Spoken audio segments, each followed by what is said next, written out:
The Path. The Pathbikeshop. The show was on. I had the biggest smile on my face. Taking it to a whole new level. Pitch and fight. Shred syndrome. Do you have like a angry style? Yeah, we're called Play Hard. We've had some good times. Welcome to the Path Podcast. It's November 27th, 2024, here with Auk, and we are super happy to have Andrew here today. Hello, Tani. Andrew from Shimano, I guess, and from Nema, and from REI, and from Canyon Cyclery. And what is the board that you're on right now, Andrew? Andrew from Andrew. Andrew from Andrew. Andrew. Right. Andrew from Tustin. So I'm on the board of directors for the International Mountain Bike Association. And then I am active with the Trade Association for People for Bikes, artist formerly known as the BPSA, Bicycle Product Suppliers Association. Yeah. And then also active on the Legal and Legislative Committee of People for Bikes. So focusing on trade, tariff, as well as compliance and stuff like that. Man, I'm sure we'll get into that. Just as on a personal note, it's been 11 years that we've been podcasting. I can't believe you've never been on before. Well, what in the world? You guys never asked. Are you seriously? I don't know if that's totally true. I don't think that's true. Well, I'm not calling you a liar. But it is explicitly zero, hey, would you come on the podcast? Okay, fair. Okay. I think I did say things like, it'd be great to have you on the podcast sometime. Right. And I'm pretty and sure then I've said that. I think I took your response as like, maybe someday. Like, It would be great. yeah. I'm sure I've said that too. Right. But also, you do a ton of trail work. Yes. Like for riders who really enjoyed how good Joplin was before the fire, that was probably some major portion of that was your efforts. Yeah, me and Joe Lawwell. Joe would, for every day I got up, Lawwell was probably up there 2x, but he was focused on a lot of the like berm reinforcement, like drainage enhancements, and I was focused on kind of gardening, like really keeping the poison oak, as far back as you could get it, getting the brush back where it was sustainably back instead of like we got it cleared and in 3 weeks it's going to need it again. So yeah, Joe did a lot of the dirt, but I did a lot of the groundskeeping.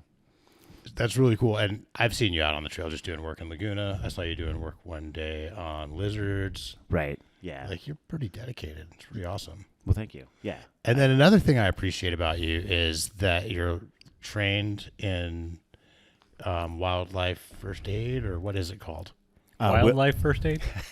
Wildland. If your animals are hurt. Your animals are hurt. I think I'm Particularly considered non-domesticated wildlife, so- animals. Right. I hope you can first aid me if I need it. I will ask first, but yes, if you're capable of answering, I'll ask. Yes, I have a wilderness first aid certification as well. So not technical WOOFer, which is the wilderness first responder, but wilderness first aid. So that focuses on front country first aid and stabilize the rider with the idea that you cod get extraction within 30 minutes or have access to an AED within 30 minutes.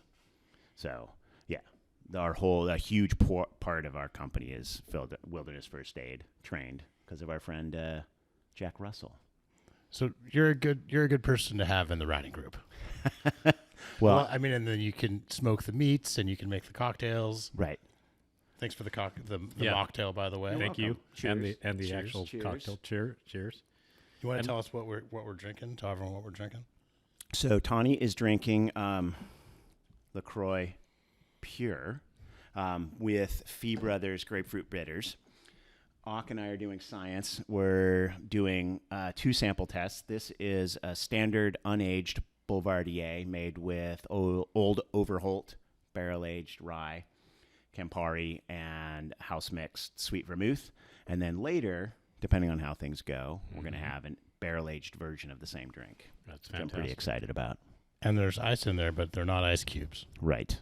Clear ice. I'm a big fan of clear ice. They're But giant they're- ice balls. They're globes. Right. I'm going to say Globes. ice globes. Ice globes. Globe. In the Yeah. spirit of the holidays, they're Right. globes. Well, yeah, and they're super fun. And the key with clear ice is directional cooling. How do you control the direction of the cooling? You slow down the freezing effect. So you slow it down so slow, like basically you get boiling hot water and put it in an insulated device, and all the imperfections slowly fall out while it freezes. And so the bottom of the thing that those were made in is cloudy, and then the balls stay clear. What fun. Yeah. Do you think that's minerals? What is that? It's all kinds of things. Yeah, it's minerals. It's mostly minerals that you would get in water, but it's really hard to get those out no matter how pure the water is. Could we use this as like a weird alternative water purification system? I don't believe germs follow the same direction as minerals. Probably want some of those minerals too. Yeah. And it would take so long. All right. Well, that was a good introduction for Andrew. We're going to do a little bit of shop news, and then we're going to get back into the history of Andrew. Yeah. Andrew from Andrew. We got some cool things coming up here, and I'm sure it'll happen before the show is released. Otherwise, we wouldn't be talking about it. Yep. Cool things. Let's talk Holiday about Lights cool Ride, things. December 15th. I know I can count on you for that one. I think I've been to every single one. You're always a main attraction. What are some of the memorable bike decorations or holiday spirited outfits? Oh, gosh.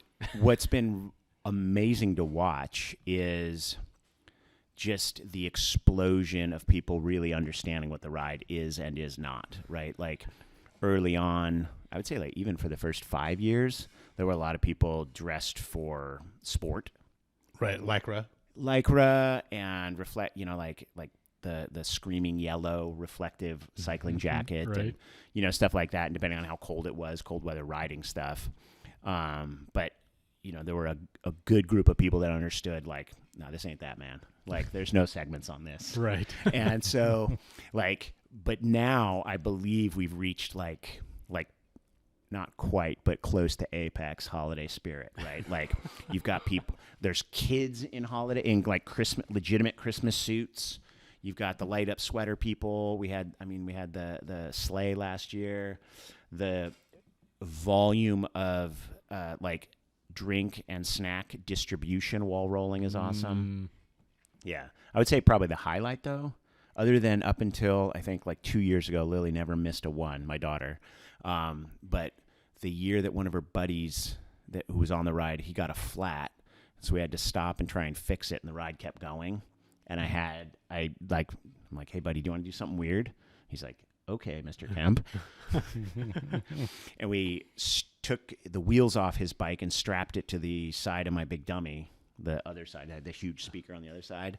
And so then he climbed on the back, and then we just I time trialed back to catch on to the group, like turn myself inside out on a cargo bike. Let me just help complete the picture for listeners. What is a big dummy?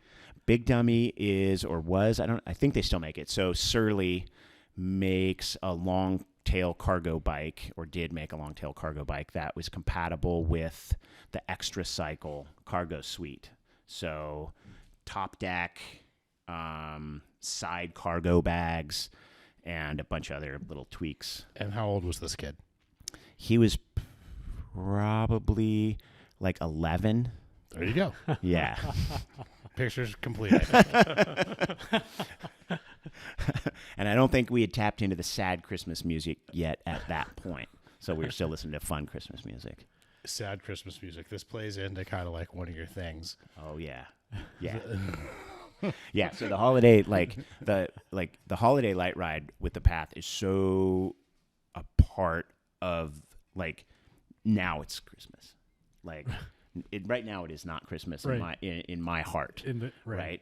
Like cuz tomorrow's Thanksgiving, so it's going to be Thanksgiving Right. in my heart. And then it's still not quite Christmas to me until the path light ride, and specifically the path light ride is done.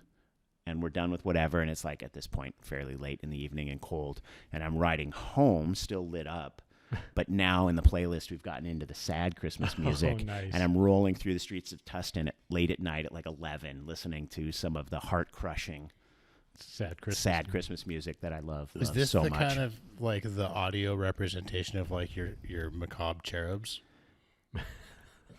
Yes, possibly.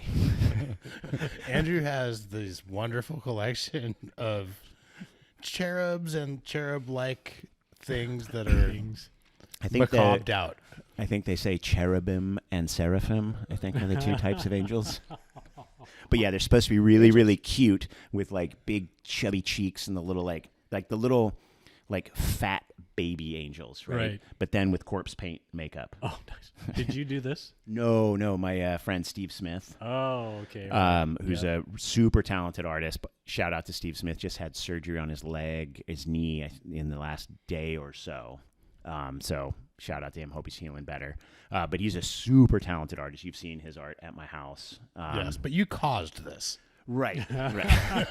Yes, I commissioned him to do it because my siblings know I hate overly cute things, and so they make a point of gifting me overly cute things, which then I Transform. proceed to Right. It's quite a display. Yeah.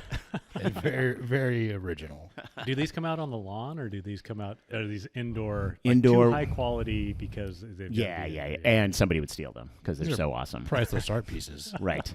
Yeah, priceless art pieces. So one is the tree topper of of our Christmas tree, Right. which I'm pretty happy about. Yeah. It's terrifying, which I'm super into. So yeah, Christmas light ride. You should Join go. us. Yeah, December 15th, meet at the shop around 5, probably roll around 6. And Christmas isn't Christmas till it happens in your heart. Right. When Christmas happens in Andrew's heart, it's officially Christmas. That's right. No, man, I don't want to tell anybody else how to Christmas. That's just how I Christmas. Right, but if they happen to feel that, don't be surprised. Right. What is this feeling? Oh, man. All right. Over the Hump, December 14th. Exciting.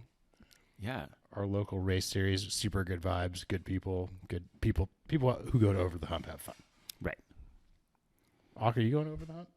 Man, maybe. There's been a lot of talk should about you racing slalom at Over the Hump. Well, Tani, we talked about it a little bit.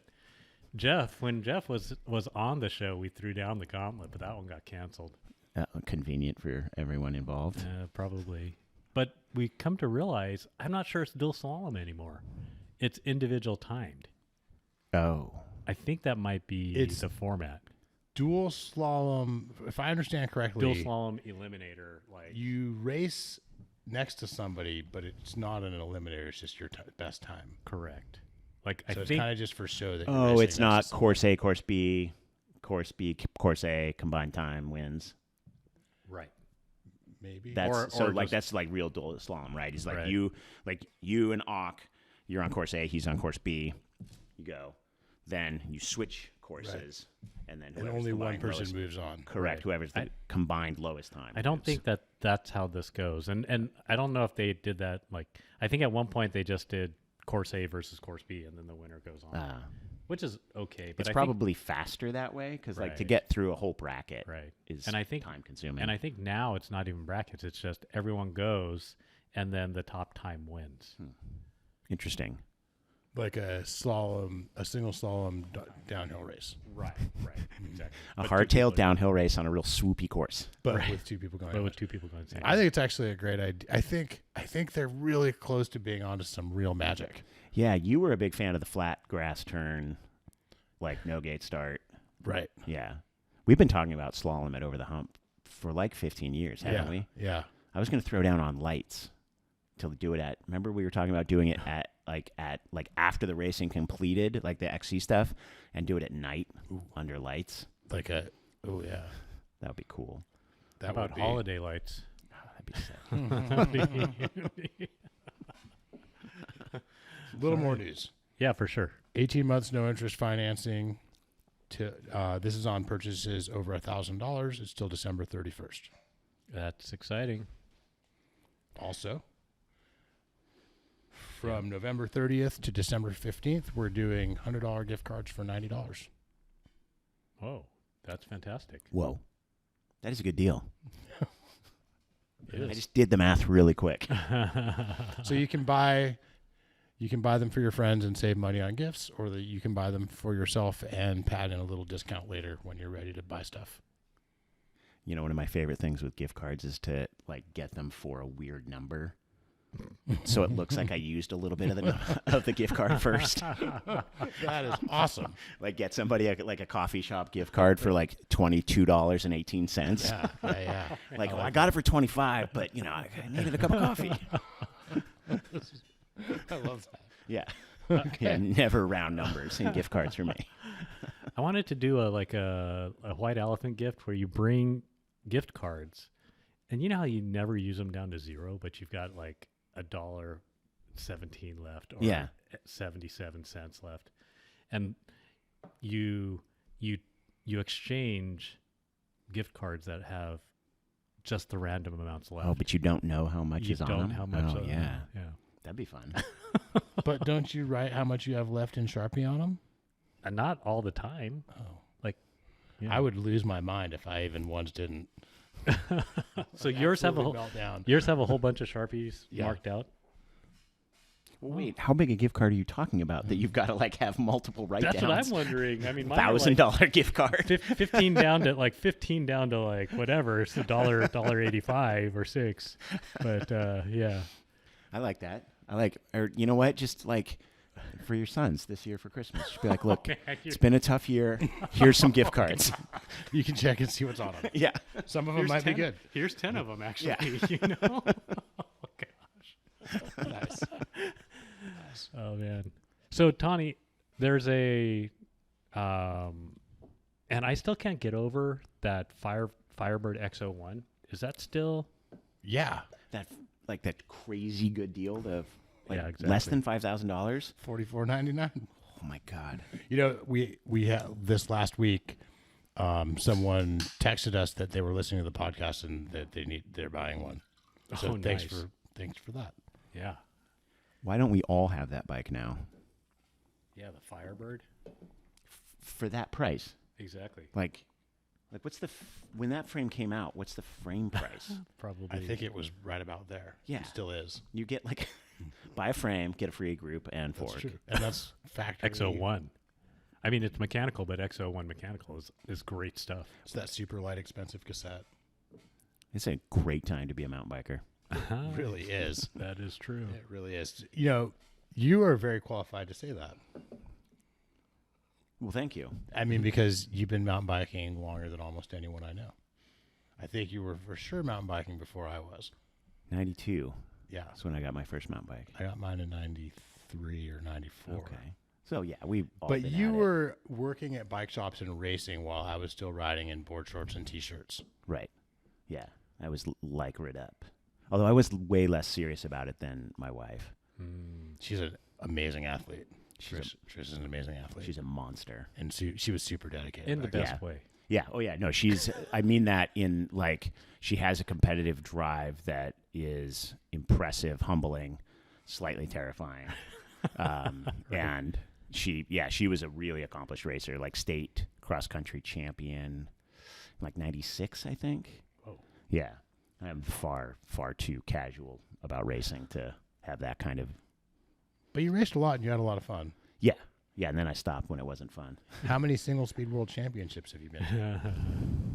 I went to put on the first one. I was participating in was the committee that put on the first one. It wasn't a committee. That sounds way too serious. A bunch of dirtbags put on one, and I happened to be one of those dirtbags. And then I think I made it to the next 4 before I kind of tapped out. Yeah. I've never been to one. I've never been to one either. They were cool. I don't know what they're like now. Right. What was the first? Tell us about the first one. Are we through shop news? Yeah. Yes. All right. First one. So I built a single speed. Got to give a little bit of context. Mm-hmm. I built a single speed out of a Scott WCS team racing frame that a customer didn't want at the bike shop.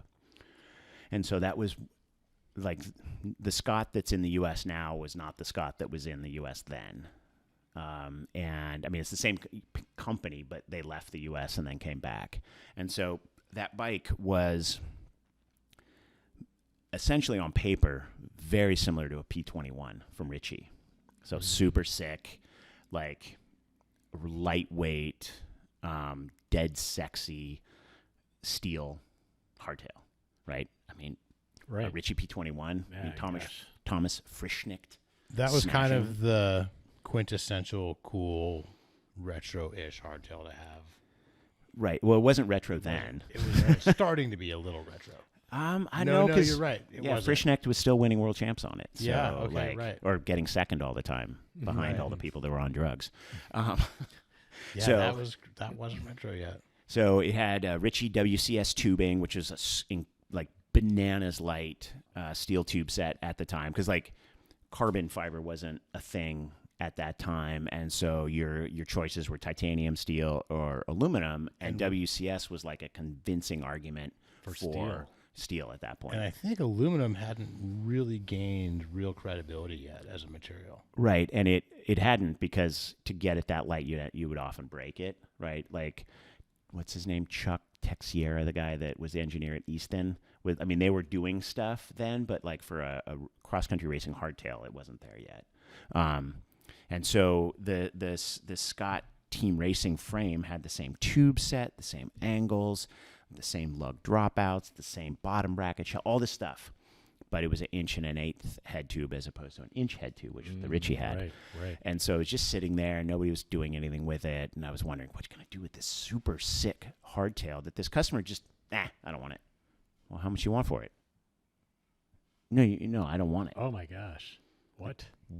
So I took it, and then I was like thinking about what to do with it. And we had a car painter that was a customer of ours, and he was a huge Ritchie fan. And he looked at the bike, and he goes, that's a P21, right? I'm like, no, it isn't. He goes, yeah, it is. Get out your Ritchie catalog. And like, identical angles, everything. He's like, we should paint it like a P21. Because the Scott Racing had just kind of an ugly, like brushed steel clear coat. It wasn't cool looking. Right. So he took it, somehow weaseled a set of P21 decals out of Ritchie, which was super hard to do. So then he painted it in that red, white, and blue fade. That Classic. super iconic, exactly. classic Yeah. job. Yeah. And so then I took it to the guys. There was a machine shop in Santa Ana that did a lot of work for Core stems and stuff, and did welding for, I think, Mantis as well. Shout out Richard Cunningham. Yeah. And I had them put Columbus track dropouts on it to make it like a legit single speed. And so I started racing that, I don't know, like 95. Wow. Maybe. And like there was no single speed races. Like you would just show up at like an amateur cup, like up in Big Bear, Right. and just race against the sport guys with gears. And so then it like just, and I think there was a national. Yeah, there was a Norba National at Big Bear. So for those at home that don't know what I just said, the National Off-Road Bicycling Association. Norba. Yeah. So that was the governing body for mountain bike racing back in the old days. And they had a national at Big Bear, and for some reason they had a single speed class in like, I don't know, late 90s, not 99, so like 97 or 98. And I raced it and won. So I got on a podium at a national, which was awesome. crazy. Phenomenal. Very cool. Don't ask how many racers there were. But I got a bottle of champagne just like everybody else. And Mark Salmon, who owned TCB Cycles up in Fullerton at the time, he found me, and like we started talking, and he had been racing tandems at the time, which just seems psychotic to race a mountain bike tandem. Like whoever the stoker is, they're going to die. Like you're going to go through stokers. And so he was, we just did fun like bootleg races in and around Fullerton and like out in the Santa Anas. And then eventually it's like, we should do world championships. Okay. And so it was Mark, his friend Ballbreaker, Kenny, and me. And we like, let's do a race.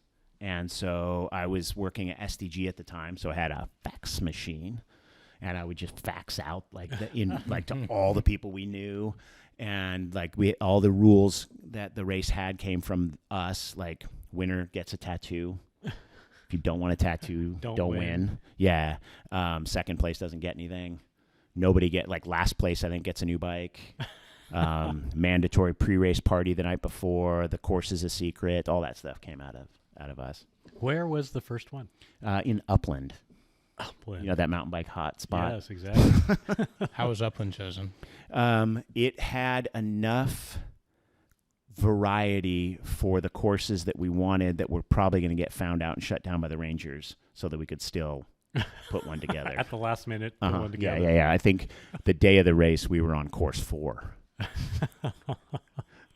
Well, like authorities were looking for us and trying to shut it down. So that year was won by Travis Brown and Marla Streb. Whoa. And so Travis Yeah. Brown showed up names. in a woman's triathlete outfit. So like a jog bra and then matching shorts. And just, that was like peak Travis Brown with the sideburns and all that. And he at some point got lost and had to go into a biker bar somewhere up there in Upland and ask for directions. And so then, Travis and Marla won, and then got tattoos there at the bar. And then the guys from Minneapolis, the group of riders from Minneapolis called the Minneapolis Mafia. So like Hurl and Gino, they won the Derby. So like, like foot down, just in a circle, riding whoever. Like a big group though, right? Massive and very ill-tempered group of people. So it was violent. And they won. So then that meant they got to host the next year. Awesome. Yeah, it was nuts. Yeah. So I went to that one too. Where was the next year? It was in Minneapolis. And so that one was crazy. I wasn't going to go because we were short on funds, and a really close friend was graduating from her master's program. She had like put herself through it and like working a bunch of jobs to do it. So it was like a big emotional thing. And then a friend of mine called he was from the Colorado group of single speeders called the Intergalactic Pilots. So Kurt Parham, Pete Weber, oh God, who are the other guys? They're going to kill me if they hear this. Dan Vardamus. Forget the other. Brandon Dwight. So like a Norba, like regional pro, like a professional XC racer. So Kurt was with them. He was like, "So you're coming, right?" I'm like, "No, man, I can't be doing that." And he got pretty salty with me. And so then he called the owners of Spot at the time, the Galinskis. Oh, yeah. And they called me and heckled me, and like he just like went down the tree of people to call me and hurt me with their words to get me to go. And I was like, "That's fine, but I don't have any money to go." He's like, "Dude, I got it. Ticket on Sun Country Airlines, $39 one way." Oh gosh. And I'm like, "Well, what about the bike?" He's like, "Hockey goalie gear bag." So What? you could fit a mountain bike at the time. Right. If you take both wheels off, handlebar off, I think I had to take the fork off too, wrap everything in foam, but you could put it in a hockey goalie gear bag. Awesome. Yeah, which is great. Flying to Minneapolis, and I don't know anything about hockey. So, Especially with the single speed, that's, you have less complexities. right. Yeah. You could build your bike in the hotel room like we did, and it was awesome. It was completely bananas. It was so much fun.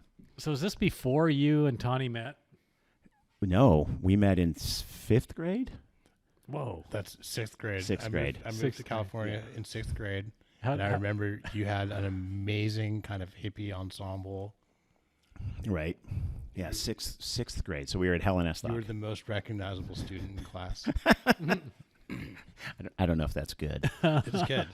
And we were like friendly acquaintances for probably 20, 30 years. And then over the last like 15 or so years, I would say we've become better and better and better friends, Right.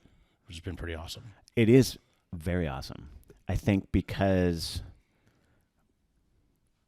we're that saying, we are who we are in the process of becoming, right? Soren Kierkegaard, the philosopher, Yeah. a theistic existentialist. Look that up at home, kids. But so this idea that like we weren't really friends for all those years is totally fine. Because like I was a mushier, less awesome version of myself, and now I'm pretty happy with who I am, and I'm totally stoked to be your friend. That's kind of awesome. Yeah. So yeah, no, we weren't racing before.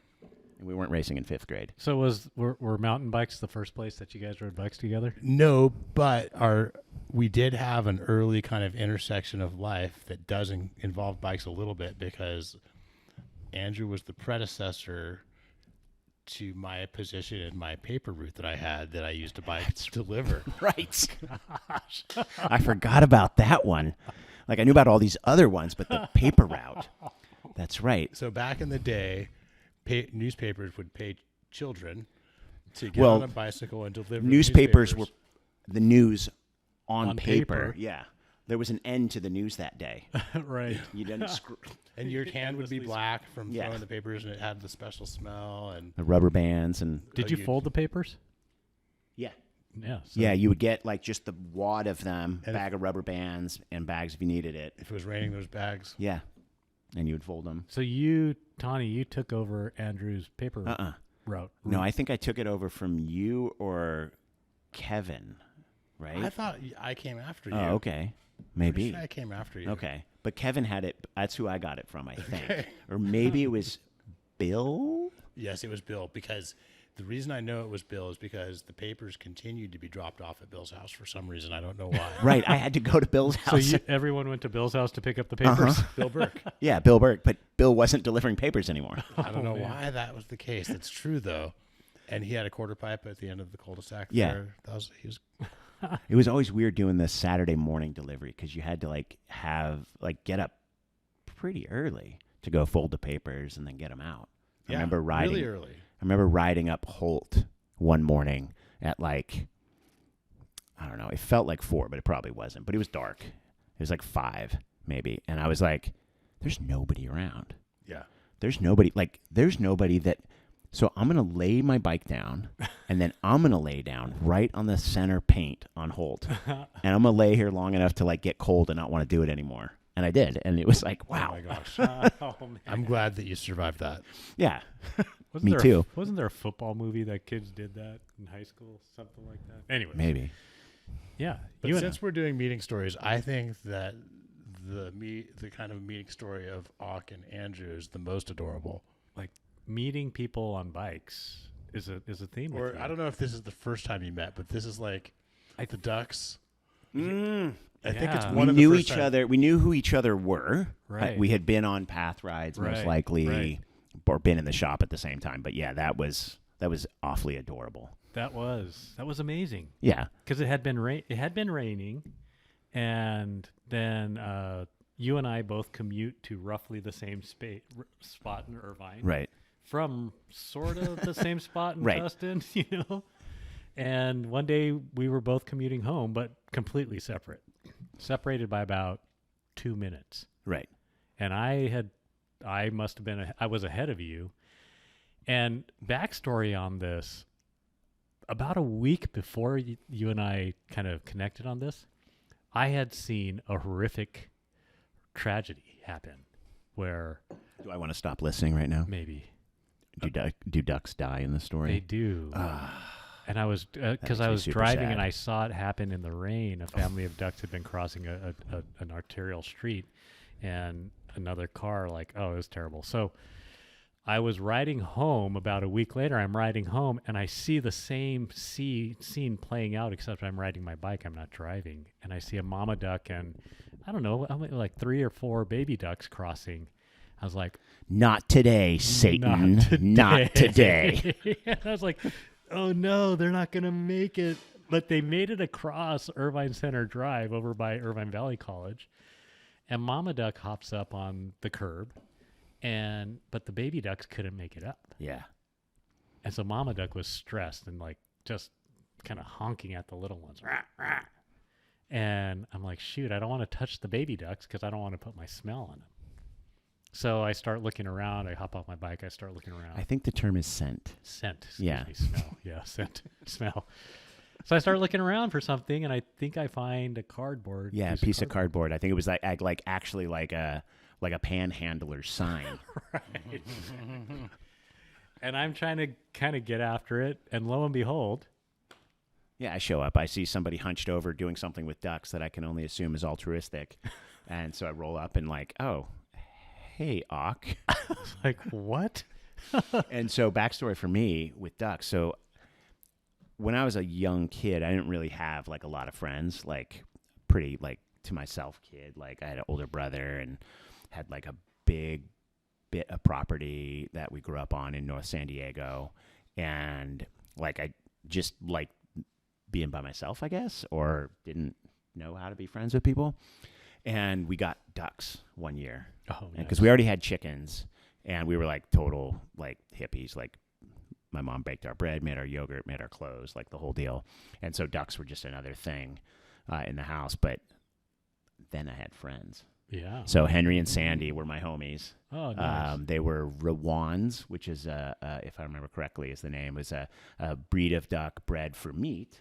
They look like mallards, but they're a little bigger, and they're naturally flightless because they're so heavy in the... Oh, right. They're very chesty, so they can't fly. So me and Henry would just kick it every day after school. I'd hang out with Henry, and he'd untie my shoes, and we'd talk about the day, go look for snails. And so, like, I have one of the things I love about commuting is I'm not in my car. I'm the best version of myself when I get to wherever I'm going. But then also... You get to see ducks. So many ducks. Yeah. So it was really great to like help ducks not die and also reconnect with Auk. Right. When you told me that story, how charmed you were by it was charming to me. I never knew the backstory on the ducks with you. Oh yeah. Yeah, I love ducks. They make me so happy. Yeah. They look so ridiculous. I mean, they look so foolish on land, and they mumble to themselves all I love the time, talking right? to ducks. Yeah, they're rad. I mean, they're so cool. Just like... Yeah, know, like- yeah, they just mumble, Yeah. Exactly. just muttering to themselves. Yeah, they're super rad. That's how it's interesting insights to people. I'm pretty convinced not everyone would stop. Yeah, I know. So I know this sad fact about humanity. it was and that's proven out. You're a solid guy. I appreciate it. Likewise. Yeah, thank you. Cheers. Bonk. So By the way, do you see that? I Isn't that know cool? these cups. Yeah. This is, yeah. You got to witness this. They look like glass, but they're not. And they say Shimano on them. Yeah. And they do say Shimano. Uh huh. Yeah. I don't think that one squishes though. No. This one will leave a mark. Right. Exactly. You've been riding bikes? Heck yeah. Yeah. What's hot? What's new? Where'd you ride? Well, just yesterday, you and I rode. I don't know if you remember that, right? Oh yeah. What'd you guys ride? We rode repeaters. Oh, The Los Ramblas trails, Which I hadn't ridden those trails for at least 10 years. and they were in all-time shape. Like that zone responds so well to moisture. Yeah. It was really good.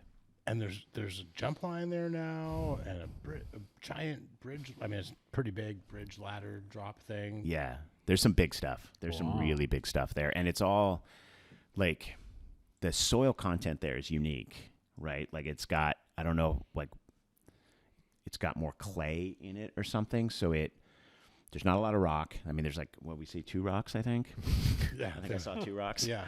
And like, even if it's loose and powdery, it's not the scary slidey silica loose that we get here, the like right. sandstone. right. And so you can get away with these like obnoxiously steep trails that aren't nearly as terrifying as like Laguna. Was it the last trail or the second to last trail was steep and loose? And I think I what did I call it? Like California Loam? Yeah. Yeah. Yeah. I think that was the second to last one. Yeah. It does have that, like, it's almost the same technique as riding Loam.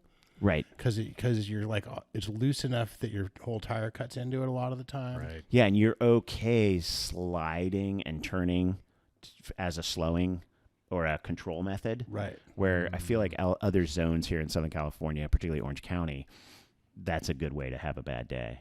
That combination of hard pack to loose over hard to hard pack and that constant kind of surface change is super sketchy for Right. Most places around here. Right. But I feel like there, like you can dig into the loose. right. It's not loose over hard. It's loose over loose. Right. Yeah. And it like has it compacts with your wheel, I think, or something. I don't know the science. Yeah, and it's a certain kind of loose. It's Yeah. not like super fine dust or anything. Yeah. It's Yeah. dirt. Yeah. It's like real dirt. And it had just rained just enough over the weekend yeah. that I think Sunday, Monday, and yesterday, it was pretty peak conditions. Yeah. It was delightful because some of those trails, riding in particularly with Mike, like is terrifying for me because he's so fast. Yeah. And that's his zone. Yeah. So it's like I'm just poking my way down it, right? Not feeling like taking risks. Mike from Shimano. Maybe we'll have him on the show someday. Yeah, he's awesome. He used to work at the Path too. Yep, he was a part of your original positioning statement on why front derailleurs may go away. Because he was a downhill racer at the time. And at that time, all your best techs were downhill racers. So they didn't like working on front derailleurs. Right. So how did you guys end up on repeaters? We have a fleet of them at work, and so it was a demo situation. And my other e-bike is torn apart as I'm doing some finagling and tinkering, Right. as we've talked about. Yes. Taking a non-SL e-bike and trying to figure out how to put in a really small, like 360-watt battery, and then tune the drive unit down to like kind of SL power output, so I can get away with a battery like that, but have a fully featured 160 mil modern angles and geo bike. How's that going? All kinds of fun. It's working, right? Well, I rounded out a bolt, so then once you do that, then you have to break the easy out in the hole. So then you have to work about getting that super hard but brittle easy out of the hole. So yeah, I'm doing all that, inventing new swear words. You haven't had it together yet. No. Mike got closer than I did because he was riding his, right? Yeah, but that setup with the repeater and the way the battery mounts work makes more sense to do that. You can just bolt a piece of metal in and put the battery on that. Where mine has it's got this large collet axle at the top. So you guys are making SLE bikes out of not SLE bikes. Yes, and I'm super excited about it. So we were on repeaters because we have them. That's fantastic. And it, like, consistent ride experience. It's a bike that people from the path would know how it handles. And the repeater is like a full power version of the relay, sort of? It's more kind of all mountain-y version, like, because it's shorter travel. Right. Slightly steeper angles. Yep. 630 battery.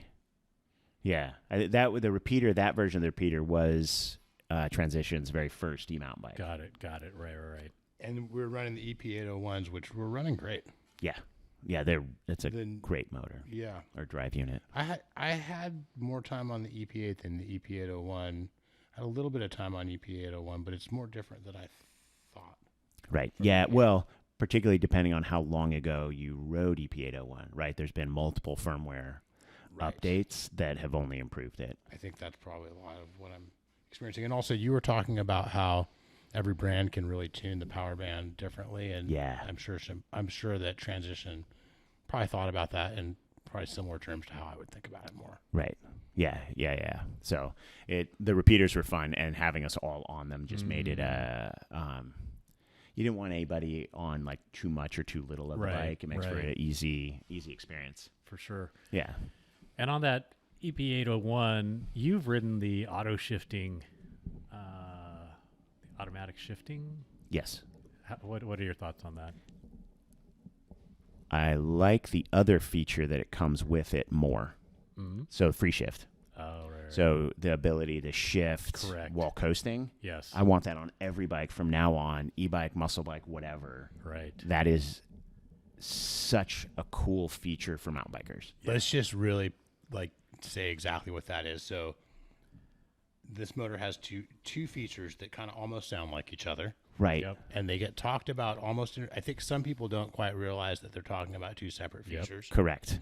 So there's auto shift, which is basically your bike is an automatic transmission. Right. It guesses what gear you want to be in and puts you in it. Right. And then there's free shift. Yeah.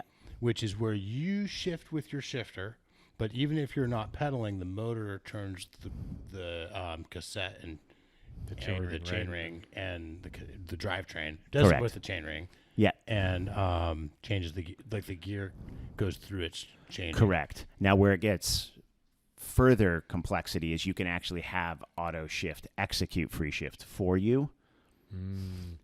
You can have both features activated at once. Correct. So when you're coasting, it's auto shifting to where you have probably programmed it to where you want it to be. Now, I'm not smart enough to do that, but I work with people who are, and so they've done it where they ride a trail enough and they can put it where they come into the turn and out of the turn in exactly the right gear without touching their shifter.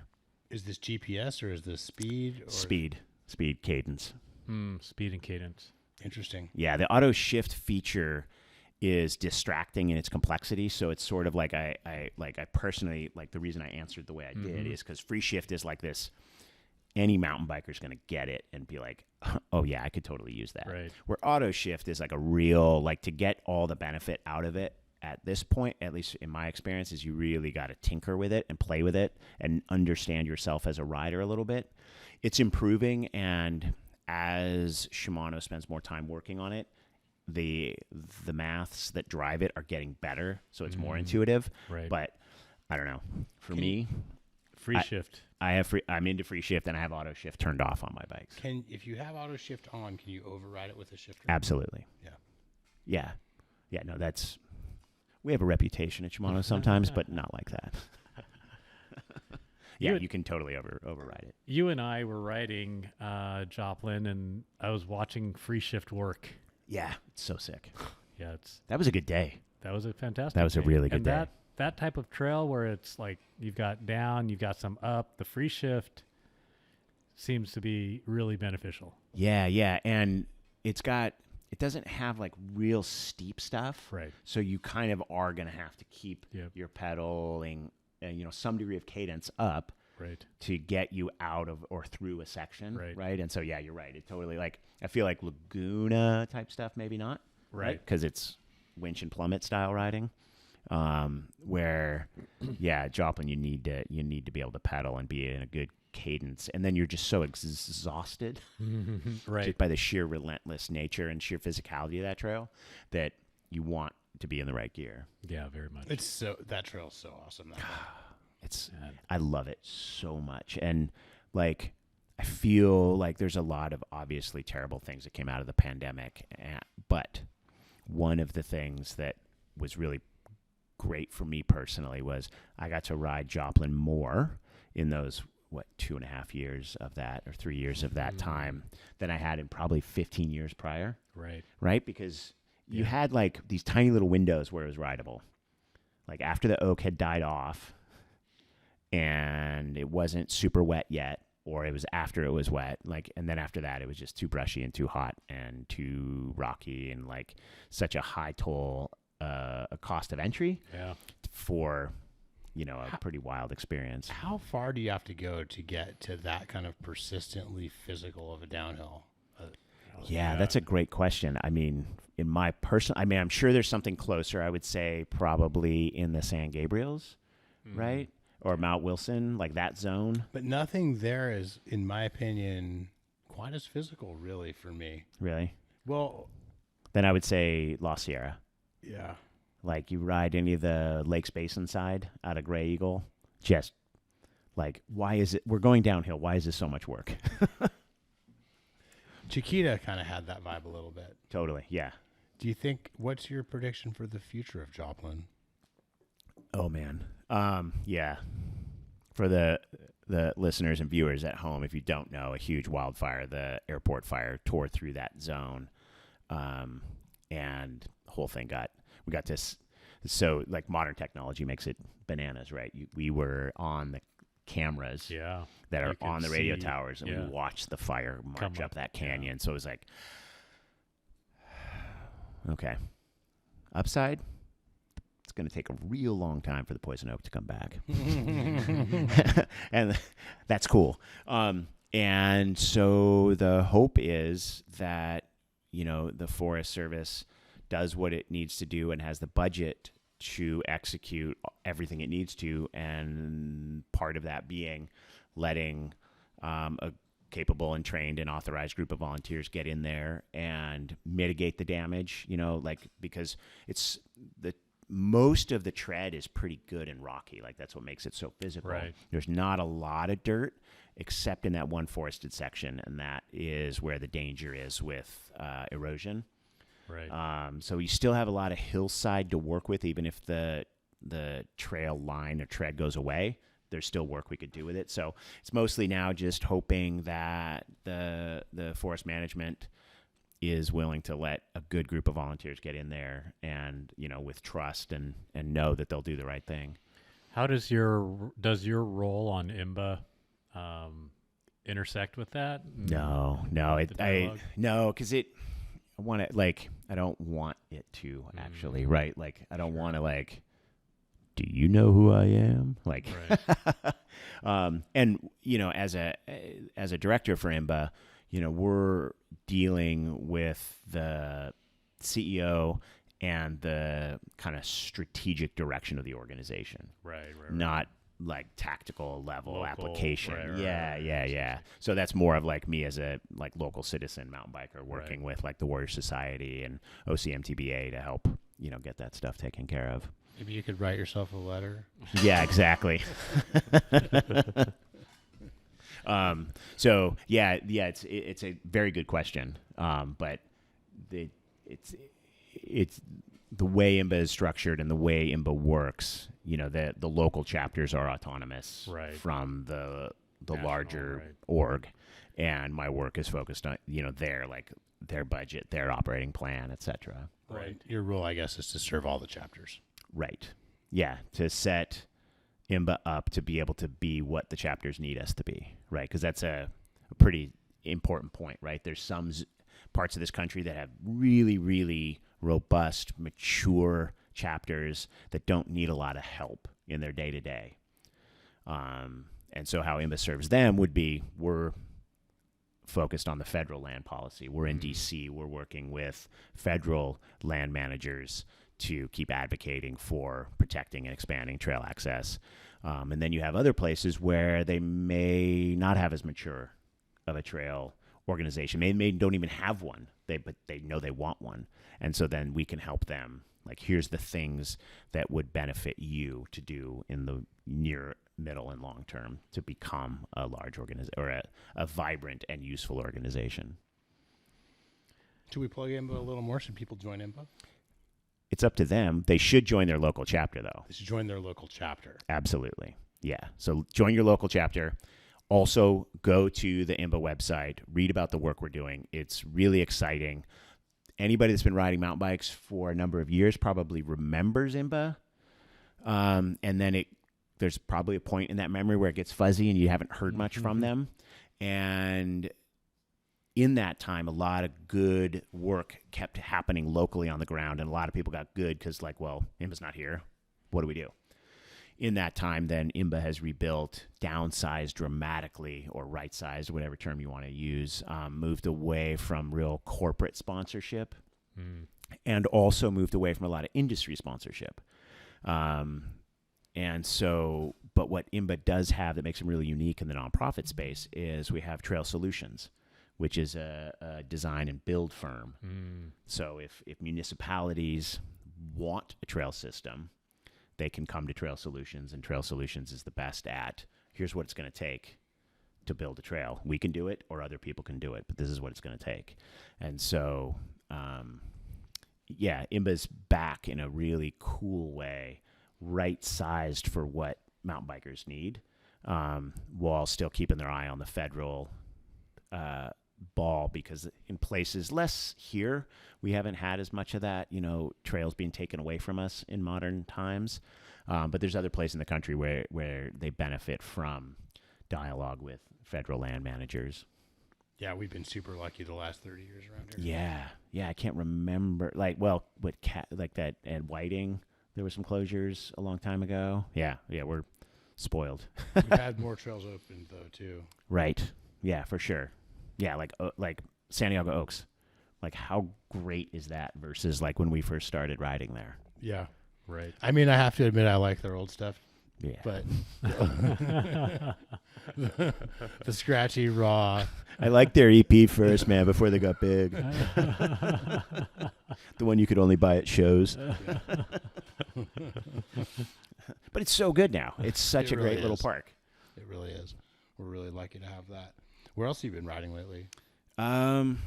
Mostly there, just because it's so easy. Like Mike was saying, 20-minute pedal from the house.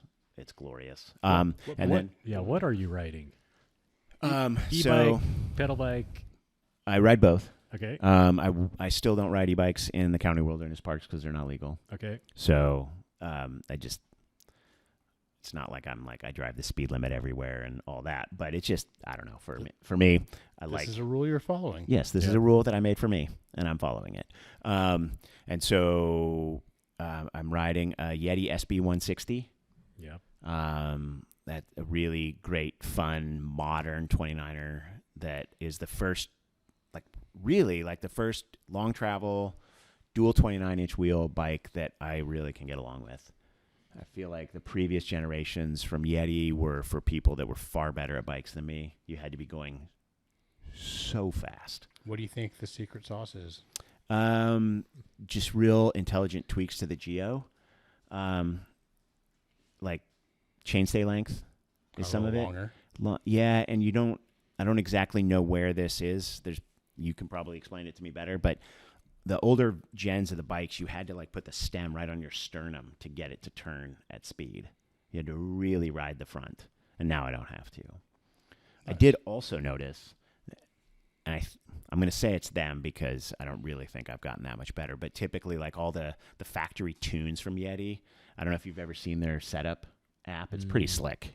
It's a really slick app. Right. For you plug you in put your in height, your weight, and then it helps you. Yeah, all the way from tire pressure to everything. And they do their own custom tunes, of course, with the Fox products.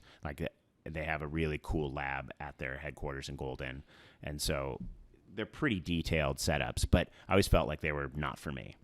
Right. I'd go out and ride and just be like, are there any suspension parts on this bike? Pretty firm. Yeah, really firm and fast.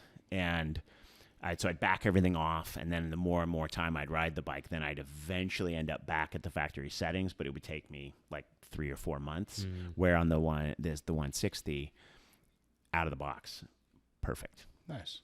So I think they got better. Maybe I got a little better. So that bike, I also have a Blur TR, so the slightly longer travel TR. Right. That's super, it's a fast bike, but also slightly terrifying because it's a modern XC bike. So there's when you're used to having 2.4, 2.5 tires and you don't, you're like, whoa. Right. I had to detune the rear brake so that I was not skidding everywhere. Because I got put on 4-piston XTR calipers with and because it was 29er, I think I put a 180 rotor on it, and I was just skidding everywhere. How do you detune a rear brake? Well, I put a 2-piston caliper on the back. So I kept the servo wave lever, but then had 2-piston in the back. So then I wasn't locking the rear wheel up everywhere. Awesome. Maybe a 160 rotor. Yeah, I think I did get, I think I did go to 160. I kept the 203 in the front, but 160 rear. Yeah. How much do you think the tires on that bike weigh? Not enough. Yeah, Schwalbe knobby nicks. Yeah. With 700 grams. with the slightly harder rubber compound and less sidewall stuff. But I do have XC Cush core in there. Ooh, yeah. That's a good way to run. Yeah, my daughter says I have a problem with Cush core. The Cush core problem? Yeah. Exactly. No, Dad, you need to give it up. It's the answer to all problems in life. It's so great. Dad's out there doing Cush core again. Yep. Sealant in my hair. Trash can. The XC Cush core with the XC tires is much easier, much more manageable to mount. Yeah, totally. Than the Enduro Cush core with an Enduro sidewall. Right. Yeah. I've given up. I just bring when I've Enduro or downhill casing, I just bring them to the shop. I've gotten close to that, particularly when I mount the tire on backwards. And I notice I've got the rotation direction wrong after I've gotten installed, and then I'm like, what? Breathing in relaxation and breathing out smiles. Because breaking that thing off from the rim is almost as hard as getting it on. Oh, yeah. And then you can, if you're really good, then you can scrape the tubeless tape with your lever when you're doing it. So then when you mount it up again, it never holds air. So then you have to do it again. I'm not saying I ever did that. Yeah. Yeah, that's at that point, I just bring it to the shop. Do you do the trash can technique? Yeah. Yeah, 55-gallon trash can. I've got the big Cush core lever that you guys have, and then that little third hand little clamp. The third hand. That thing sounds. And it's super quick for me. Quick enough where it's oh, I need a new tire. Okay, fine. I'll put a new tire on. Instead of the I need a new tire. Oh no, this rolls fast. Maybe one time I'll show you the chase technique. I've heard you talk about the chase It's technique. It's a really cool technique. I'm a big fan of learning technique. Yeah.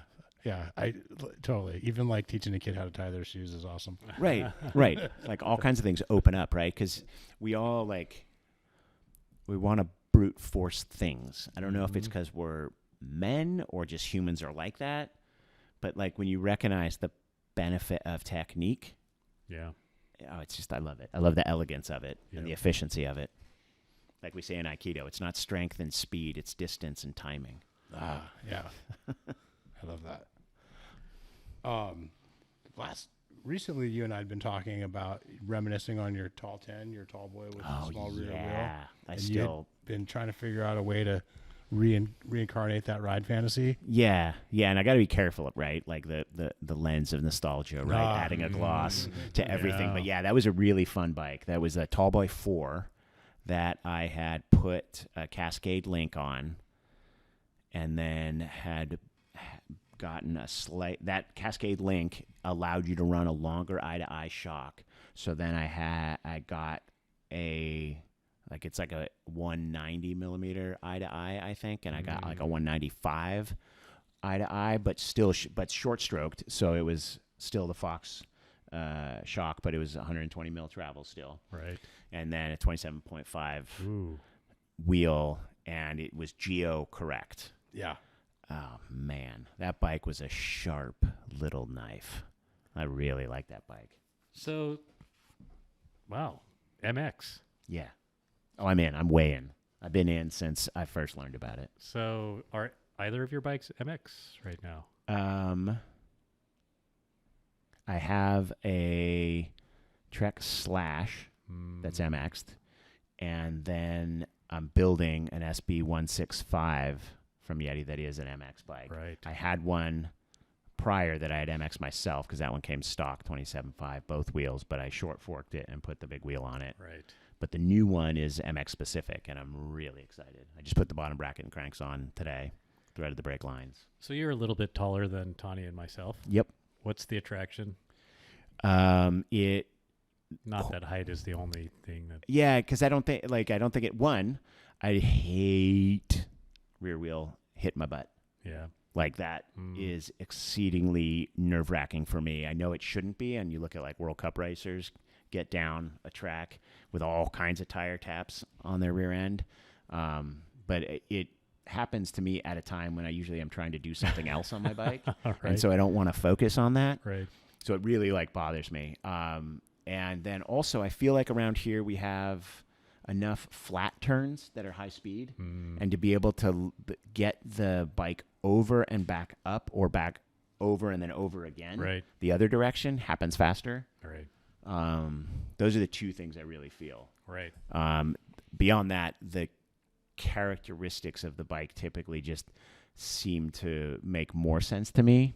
I hesitate to say playful or any of those terms, because I don't know if those are attributes of bikes or attribute of rider, but it encourages that kind of riding from me, where a non-mixed wheel bike tends to ride more business-like.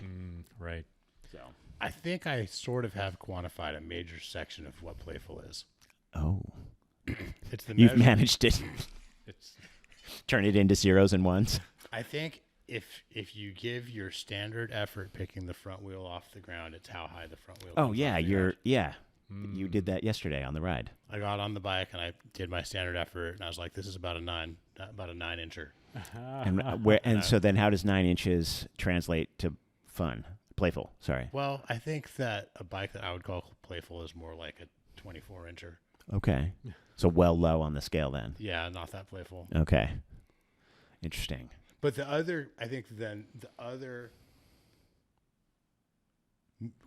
pretty quantifiable way to measure play. A couple more are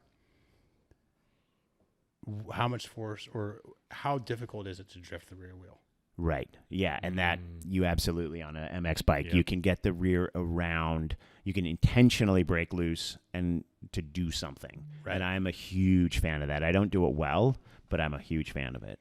And then I think the final piece of playful is if you hit a bump or a lip, or even if you push into the bike and then just unweight and pull like a bunny hop. Right. How much do you? how connected are you to that move, or is there a big kind of delay as you squish into it, or Right. is the suspension take all your force? Right. Okay. Yeah, I like all those. I think those Maths. are pretty much what playful is Okay. mostly. Does it have a tendency to turn?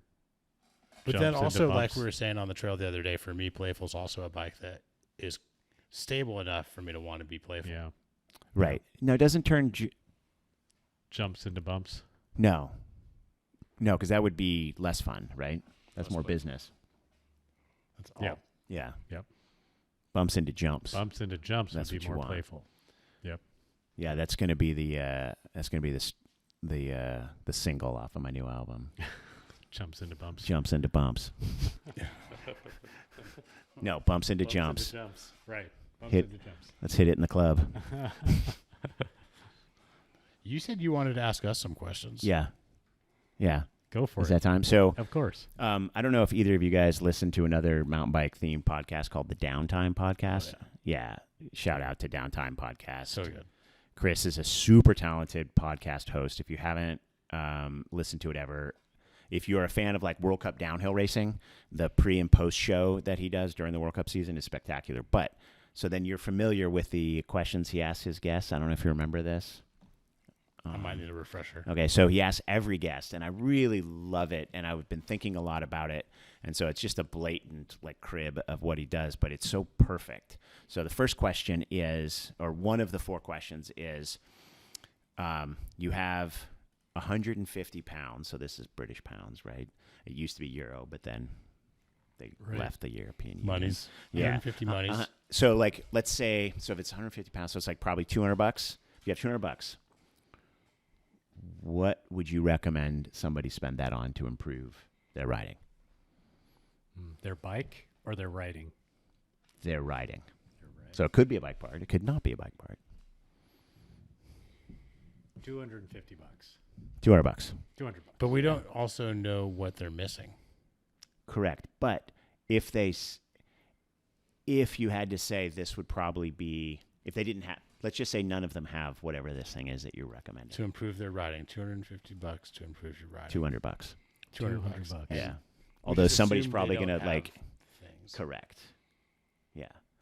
And then of course we're going to probably get comments later about exchange rate between British pounds and Yeah. dollars. Something in that range. Right. About that much. 200-ish. 200-ish. That's a good question. That's going to help right? their It is. riding. Yeah. We don't have to answer right now if you don't want. No, that's a good one. Okay. I'll throw out first. We can clip out the dead air in post. No, So go ahead. I'll say a bike fit session. Okay. That's a good one. I like that. Yeah, coaching also occurred to me. That's a good one too. I like that one. Put it in the bank and save up for a Whistler trip. Oh, nice. I like that. Okay. Yep. What's your answer? Coaching. Coaching. Yeah. Yeah, Yeah. that makes sense. Yeah. I feel like that one will unlock a lot, like give you greater perspective on how your riding intersects with the parts you have versus the parts you think you need. Right? Mm-hmm. Yes. Yeah. Coaching. Yeah. So another question that Chris Hall poses to his guests is a coaching session. So now it's funny, we led right into it. Yep. From anybody alive or dead, or like current or from the past. Coaching session. Who would you choose? Auk, you go first. No, I went first last time. We'll do it again. You're so good at it. I know. Just this is probably not the answer I'd give every time, but what just came to mind, like the person I'm like, man, I'd love to just have them like work with me on my cornering technique and stuff. Sam Hill. Sick. Nice. Okay. Man. Do you think you get him for $200? No. Maybe if I took him trout fishing. There you go. You go. Me. Who would I go with? Coaching session. Coaching session of all time. Yeah. My friend Jim McNeil's a good coach. Oh, yeah. Actually, Jim McNeil has helped me out a lot Yeah. Yeah. in the times that I've ridden. Guy Jim is McNeil? smoking fast. Yep. Yeah. I'll throw him out there. Thanks, Jim. Legendary Jim. Legendary Jim. I think my answer is more like a bike hero answer than it is totally. anything, Right. as much as anything Well, else. that's like there's no right answers, right? Yep. Like the question is not like a right wrong. It's just an interesting discussion point, right? Yeah. Yeah. So, Yeah. What about you? How about you? I think Anne Caroline Chasson, Mm. like so utterly dominant for so long in so many disciplines, it would be really interesting to like just one session understand like, are we from two different planets, or is this like something that is something attainable through a degree of like work and understanding and knowledge, and obviously genetics play into it, but where are the lines between all those things? Yeah, I think that would be pretty interesting. Yeah, that would be great. Yeah. So then, third question: what's one thing you do every day that benefits you? One thing I do that benefits me. Every day.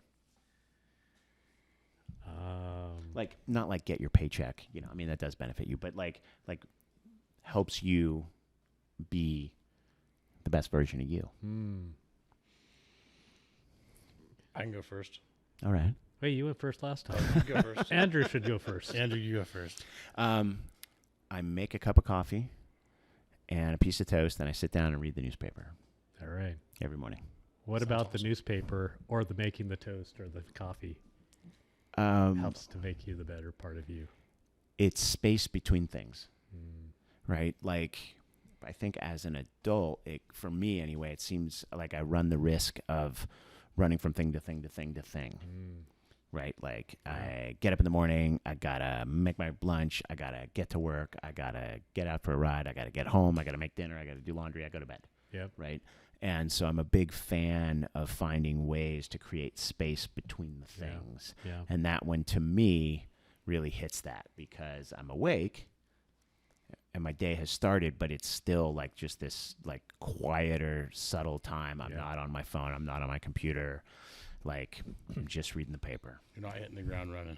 Right. And one of my friends and coworkers, he mentioned this idea that like in this modern time where you don't read the news on a piece of paper, it's a digital thing. Yeah. Where's the end? Yeah. Whenever you reach the end of it, it won't, right? Because you will just run into the endless scroll. And so what's nice about the newspaper is it's very contained, Right. right? There is an end to reading the news that day. Right. And so that's why I like it. Yeah. And coffee's delicious. I don't know if you've heard, but if you Coffee haven't tried is it, you should delicious. definitely Yes. look into coffee because it is really great. Yep. We love coffee. As We do. as my wife Trish says, I go to bed at night Thinking of my cup of coffee. so I can get up and have coffee. And then, piece of toast just goes nice. Yeah, that's true. Donnie, go for it. I would say the thing I do every day that makes the biggest difference for me right now is my daily 20 minutes of meditating. Yep. Yep. Space between That's a good things. one. Totally. Time with yourself. Yep. I like it. And similarly to yours, it's also a form of just kind of giving yourself some care. Right. Yeah. That's good. And it takes practice to get there. Yeah. Because I was thinking of that. You said three things. You said make your coffee, you make a toast, and Donnie said one. Right. It's three things. You can't just sit down and meditate. You got Right. place, time, breath. Yep. Yep. Mine is similar. Let me see. I have a similar thing. I spend time in prayer and reading every morning, and that really helps. Call it meditation. Call it. Coffee, no coffee. I freed myself to not drink coffee or to drink coffee, and I like the way that, and I take that wording from Tani. I probably drank 40 ounces of coffee a day at least, and Whoa. yeah, and Holy cow. yeah, it didn't affect me. When I quit it, I quit cold turkey for I don't know, maybe a month or Just because because you could? just because I could. And then So anyways, I stopped, and now I really enjoy coffee now. Yeah. Were you? Oh, I see. You were in that space where you were having so much that it was. I mean, it wasn't an addiction. It wasn't like I didn't get headaches. I didn't, You what just have you. weren't enjoying it. I was just like, it's just something I do. So I just like, I cut that, and then now I drink it to really enjoy it. And it is kind of like that's, I guess, space thing. So sometimes yes, sometimes no. Sometimes yes, sometimes no. But the other thing I do is I ride my bike to work and home every day. But it's a very similar. I started because I needed to get my health and blood work and into a better space. Because the 40 gallons of coffee you were drinking. Right, exactly. No, it was the all you can eat whatever. Right. But so that really gets my headspace in the. It is that time of not rushing here or there. Yeah. Good. Yeah, for sure. Nice. Check us out. I like that. And I know Chris Hall has the fourth thing that I totally can't remember now, and No, that's that's okay. okay. Come back to you in a minute. Yeah. I mean, that might even be a good space to. Did we do a podcast? Do we have more? We might have to do another Andrew Kempe podcast if we're ending it now, but I mean, it's been a while. yeah. Yeah. We made pod. I kind of there's something on my list. You can veto this, and I'll jump to another closer if Okay. this isn't the thing. Okay. But a lot of times, the most humorous thing that I hear in a day, if I hang out with you, is whatever humorous thing came from your daughter Lily that week. Yeah, she is really funny. She is so funny. The funniest person I know. She's whip smart, very wry sense of humor.